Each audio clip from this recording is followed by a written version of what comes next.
নির্বাচনে জনপদে উৎসবের আরেক নাম, কিন্তু আওয়ামী ফ্যাসিবাদী জাতাকলে পৃষ্ঠ এ জাতির কাছে নির্বাচন পরিণত হয়েছিল প্রহসন আর তামাশায়। ২৪-এর ছাত্র জনতার গণ অভ্যুত্থানে ভোটের অধিকার ফিরে পেয়েছে সাধারণ মানুষ। সে অধিকার প্রয়োগ করতে উন্মুখ হয়ে আছে পুরো জাতি। প্রিয় দর্শক, স্বাগত জানাচ্ছি বিটিভি নিউজের বিশেষ আয়োজন দুয়ারে ভোট অনুষ্ঠানে। আপনাদের সঙ্গে আছি আমি মিম আক্তার। আজ আমরা এসেছি ঢাকা ১১ সংসদীয় আসনে। কথা বলবো এই আসনের ভোটার ও মনোনীত প্রার্থীদের সঙ্গে। তুলে ধরব নির্বাচনকে ঘিরে ভোটারদের প্রত্যাশা ও প্রার্থীদের প্রতিশ্রুতি।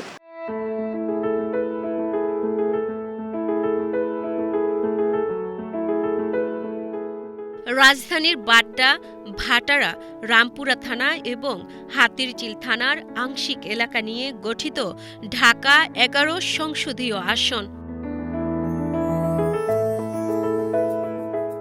রাজধানীর গুরুত্বপূর্ণ এই আসনে রয়েছে বাংলাদেশ টেলিভিশন ভবন, আন্তর্জাতিক বৌদ্ধ বিহার, দৃষ্টিনন্দন হাতিরঝিল লেক সহ বিভিন্ন সরকারি ও বেসরকারি প্রতিষ্ঠান।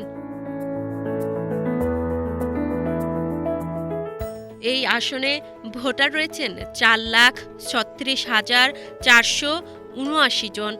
এর মধ্যে পুরুষ ভোটার ২,২১,৪১৬ জন আর নারী ভোটার ২,১৫,০৬০ জন। অন্যদিকে তৃতীয় লিঙ্গের ভোটার রয়েছেন ৩ জন। আসনটিতে বিএনপি থেকে এম এ কাইয়ুম, এনসিপি থেকে মোহাম্মদ নাহিদ ইসলাম, জাতীয় পার্টি থেকে শামীম আহমেদ, গণফোরাম থেকে মোহাম্মদ আব্দুল কাদের, বাংলাদেশ রিপাবলিকান পার্টি থেকে মোহাম্মদ জাকির হোসেন, গণ অধিকার পরিষদ থেকে মোহাম্মদ আরিফুর রহমান, ইসলামী আন্দোলন বাংলাদেশ থেকে শেখ মোহাম্মদ ফজলে বারী মাসুদ, মুক্তিজোট থেকে কাজী মোহাম্মদ শহীদুল্লাহ ও ন্যাশনাল পিপলস পার্টি থেকে মোহাম্মদ মিজানুর রহমান প্রার্থী হয়েছেন।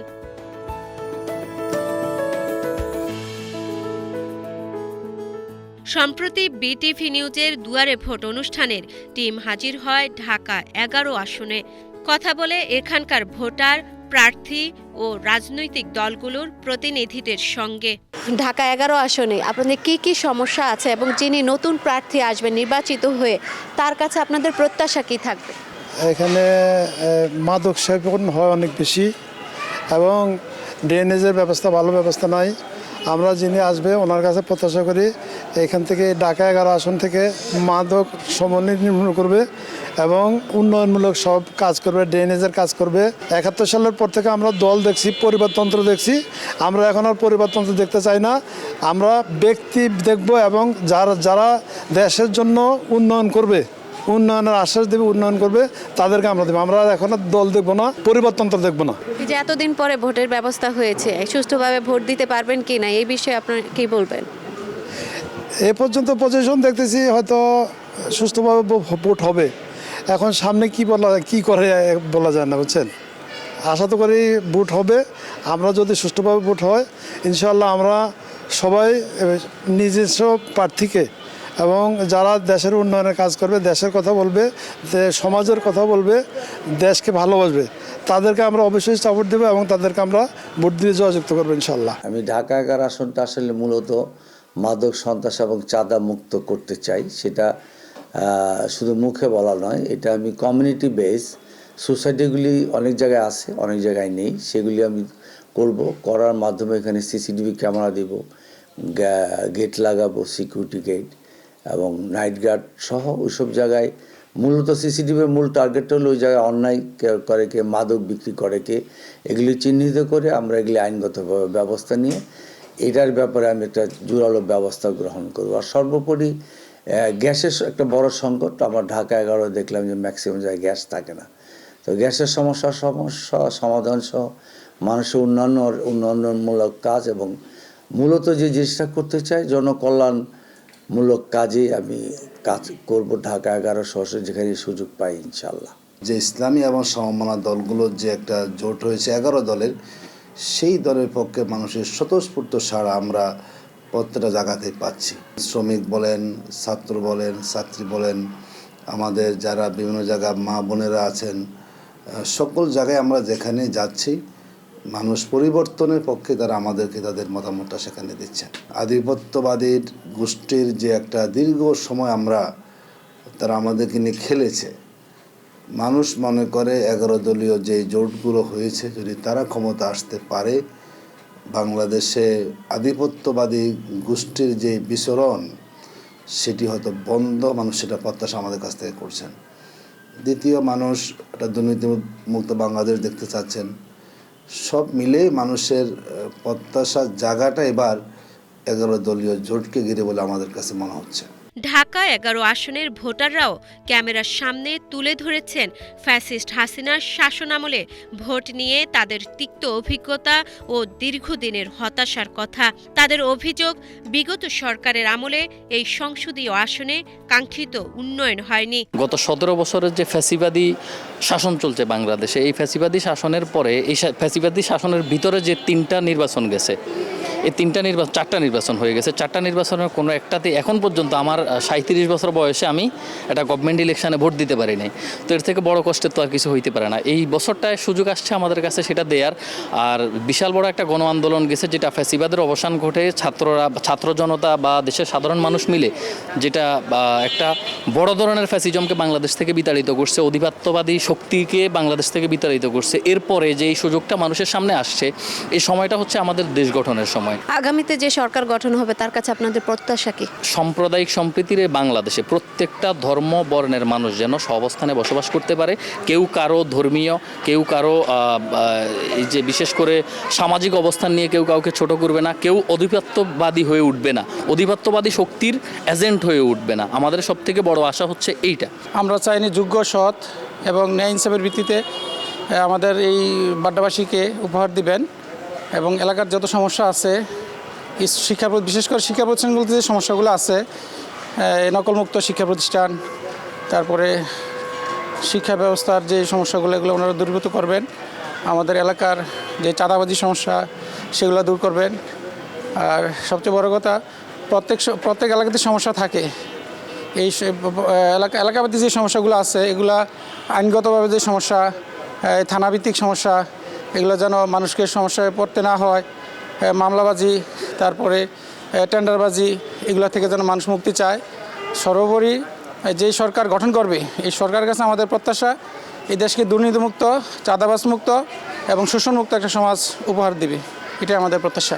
শুধু প্রতিশ্রুতির ফুলঝুরি নয়, স্থানীয় সমস্যাগুলো যিনি বাস্তবসম্মত ও কার্যকরভাবে সমাধান করতে পারবেন তাকেই সংসদ সদস্য হিসেবে দেখতে চান ভোটাররা। তরুণ ভোটার হিসেবে এত বছর পরে ভোটের ব্যবস্থা করা হয়েছে, নিশ্চয়ই এবার প্রথমবারের মতো ভোটার হয়েছেন, ভোট দিতে পারবেন। এই বিষয়টিকে আপনি কিভাবে মূল্যায়ন করবেন? নিজের ভোট নিজে দিতে পারা, এটা তো বিগত সময়ে আমরা আসলে দেখতে পারি নাই। আমরা বিগত সময়ে ম্যাক্সিমাম জায়গায় দেখেছি যেটা যে ভোট কেন্দ্রে গিয়ে ভোটার দেখেছে যে ভোট হয়ে গেছে। আমরা আশা করি এবার একটা সুস্থ নির্বাচন পাবো এবং যেখানে আমি আমার ভোট নিজের মতো করে দিতে পারবো। যাকে প্রার্থী যে আমার পছন্দের প্রার্থীকে আমি ভোট দিতে পারবো। ঢাকা 11 আসনে আপনি কেমন প্রার্থী প্রত্যাশা করছেন এবং আপনি আপনার মূল্যবান ভোটটি দল দেখে দিবেন নাকি ব্যক্তিকে দেখে দিবেন? ঢাকা 11 আসনে আমি আশা করছি একজন সৎ ও যোগ্য প্রার্থী। এখন যোগ্য প্রার্থী সেটা যে দলেরই হোক না কেন, সে যদি যোগ্য হয়, সে যদি সমাজ থেকে, বিশেষ করে 11 আসনের কথা যেহেতু বললেন, 11 আসন থেকে যদি দুর্নীতি, বিশেষ করে মাদক দুর্নীতি, এই বিষয়গুলোকে সরাতে পারে, শিক্ষা খাতের যে বিষয়গুলো আছে, যে শিক্ষাক্ষেত্র বা শিক্ষা প্রতিষ্ঠানগুলোতে যেই আপনার বাচ্চা ইয়ারা বড় ভাই মেনটেন করে যেই ধরনের এটাকে কিশোর গ্যাং তৈরি করে ফেলেছে, এই ধরনের জিনিসগুলোকে যারা প্রতিহত করতে পারবে, যারা সুন্দর একটা সমাজ আমাদেরকে উপহার দিতে পারবে, এমন একটা সমাজ আমরা চাই যেখানে ইনসাফ ও ন্যায় প্রতিষ্ঠিত হবে। নির্বাচনের দিন একই দিনে গণভোটের ব্যবস্থা করা হয়েছে, এই বিষয়টি কিভাবে মূল্যায়ন করবেন? যদিও নির্বাচনের একই দিনে গণভোটের ব্যবস্থা করা হয়েছে, ব্যাপারটা একটু অনেকের জন্য অস্বস্তিকর হবে বা একটু ডিফিকাল্ট হবে, বাট এখন যেহেতু হয়ে গেছে, এখন এটাকে স্বাভাবিকভাবে মেনে নিয়ে যাতে করে আমরা সবার একটা সম্যক ধারণা থাকে যে কিভাবে আমরা গণভোটের ব্যাপারে ভোট দিতে পারবো এবং মূল যে ভোটটা সেভাবে দিতে পারবো, এই ব্যাপারে আমাদের সচেতনতার দরকার আছে এবং আমরা যাতে করে এটা প্রপারলি দিতে পারি। আগামী নির্বাচনে যে নতুন সরকার গঠন হবে সেই সরকারের কাছে আপনাদের কি চাওয়া আছে? একটা ন্যায়ভিত্তিক ইনসাফপূর্ণ একটা সামাজিক ব্যবস্থাপনা যদি আমরা পুনরায় চালু হয়, তাহলে প্রত্যেকে স্ব জায়গা থেকে তার অধিকারটুকু যাতে নিশ্চিত হয়, আমি এটাই অনাগত যিনি আসবেন তাদের কাছে প্রত্যাশা করছি। আপনি আপনার মূল্যবান ভোটটি দল দেখে দিবেন না ব্যক্তি দেখে দিবেন? আমি আসলে মূল্যবান ভোটটি অবশ্যই ব্যক্তি দেখে দেব, তারপরেও দলের তো কিছুটা প্রভাব থেকেই যাবে, তবে ব্যক্তি প্রাধান্য পাবে বেশি। এলাকার বাস্তব সমস্যা নিয়েও সরব ভোটাররা।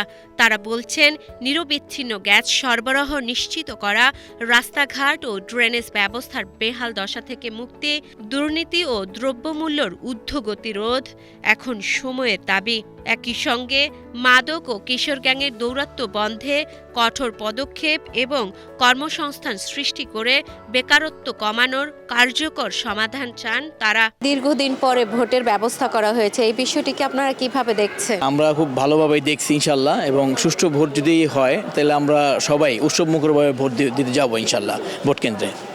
এবং আমাদের যে প্রার্থীতা আছে, এবং আমরা চেষ্টা করব যে সৎ ও যোগ্য প্রার্থী আমরা তাকেই ভোট দেবো আর কি।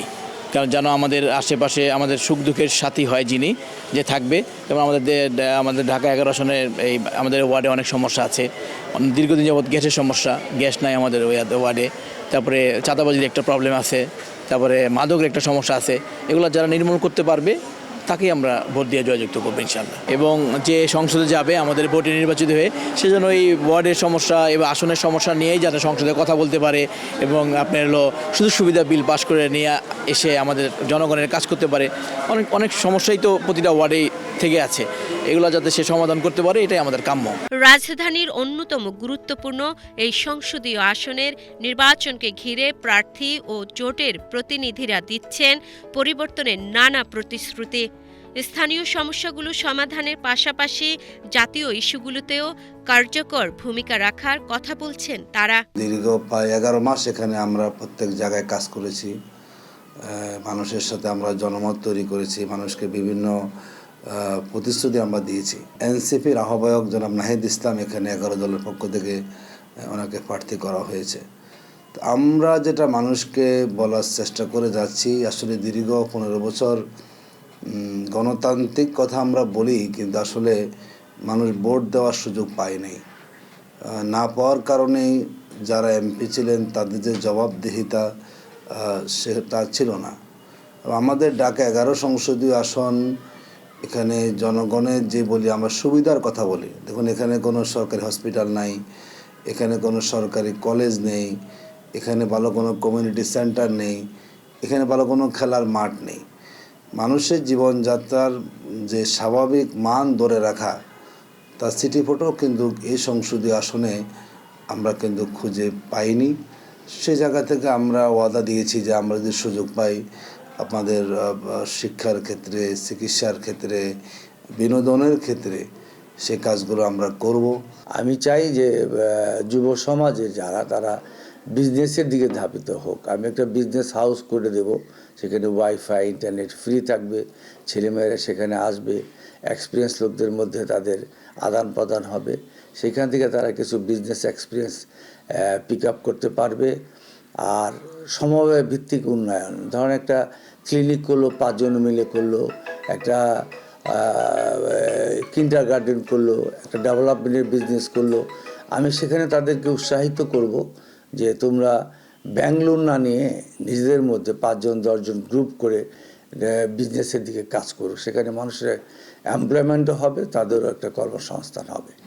এইভাবে আমি কাজ করে যেতে চাই। ফ্যামিলি কার্ড, মেডিকেল কার্ড, বয়স্ক ভাতা, বিধবা ভাতা, মেয়েদের শিক্ষার জন্য ইন্টারমিডিয়েট ফ্রি লেখাপড়া, ড্রপ আউট যাতে গরিবের বাচ্চারা না হয় সেই জন্য প্রাইমারি সেকশনে খাদ্য বিনিময়ের শিক্ষা, সব অনেক জনকল্যাণমূলক কর্মসূচি উনি করবে। তা আমার বিশ্বাস তারেক রহমানের নেতৃত্বে আগামী দিনে মানুষের যে প্রত্যাশা এই গণ অভ্যুত্থানের পরে সৃষ্টি হয়েছে, একটা কল্যাণ রাষ্ট্র আমরা সৃষ্টি করতে পারবো এবং মানুষের প্রত্যাশা পূরণ করতে পারবো। ভোটারেরা আপনাকে বা আপনার দল ও জোটকে কেন ভোট দেবে এমন প্রশ্নও করা হয় প্রার্থী ও তাদের প্রতিনিধিদের কাছে।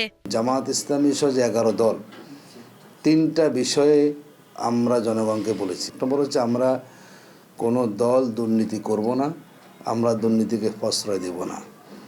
দ্বিতীয় বলা হয়েছে আমরা আইনকে তার স্বাভাবিক অবস্থা আমরা চলতে দেব, আইনের উপরে কোনো দল কোনো ব্যক্তি আমরা সেখানে হস্তক্ষেপ করব না।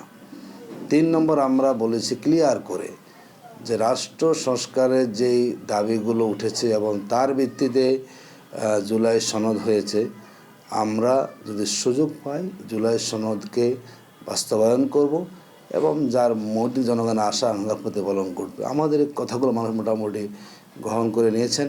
সব মিলেই মানুষ একটা আস্থা জাগে এবার খুঁজে পেয়েছেন যে আমরা যদি সুযোগ পাই অনিয়ম হবে না, দুর্নীতি হবে না, এবং যেই বৈষম্যের বিরুদ্ধে আন্দোলন হয়ে এটা সরকারের পথ, সেই বৈষম্য মুক্ত বাংলাদেশ আমরা গড়তে পারবো, এটা মানুষের মধ্যে আমরা জানার সুযোগ আমরা পেয়েছি। আমরা নীতির পথে যেমন আপোষহীন ছিলাম, অন্যায়ের সাথে আপোষ করিনি। আমাদের প্রিয় নেত্রী দেশনেত্রী বেগম খালেদা জিয়া মৃত্যুর দ্বার প্রান্তে দাঁড়িয়ে ওই স্বৈরাচারের সাথে আপোষ করে নাই, বিএনপি করে নাই, আমাদের নেতা তারেক রহমান করে নাই, আমরা শত মামলা আসামি হওয়ার পরেও করি নাই। তো মানুষের ওই জায়গায় একটা আস্থার জায়গা যে আমরা যেটা কমিটমেন্ট করি সেটা করি। ওই কারণে আমাদের অতীত যে কর্মকাণ্ডে মানুষ সেটা আস্থা রাখে। আর এই অঞ্চলের মানুষ সেই 91-এর আগে এখানে প্রাণ ছিল না, গ্যাস ছিল না, পানি ছিল না, বিদ্যুৎ ছিল না। তখন দেশনেত্রী বেগম খালেদা যে এই অঞ্চলে ইলেকশন করার সময় উনি কমিটমেন্ট করেছিল যে, এবং উনি কমিটমেন্ট করার পরে 91 থেকে আমাদের এলাকায় প্রাণ নিয়ে যে এখন বড় বড় বাড়িঘর দেখছেন, এগুলির সমস্যার সমাধান করা হয়। 1385 একর জমি অবমুক্ত, গ্যাস পানি বিদ্যুৎ আমরা তখন থেকে পাই। কিন্তু বিগত সময় এগুলির ওইভাবে আর মানুষের জন্য কাজ না করায় গ্যাসের সংকটটা সৃষ্টি হয়েছে। তো মানুষের আস্থার জায়গাটাই বিএনপি আমি মনে করি। প্রিয় দর্শক, আজ এ পর্যন্তই, দেখা হবে আগামী পর্বে। সে পর্যন্ত সবাই ভালো থাকুন, সুস্থ থাকুন, আল্লাহ হাফেজ।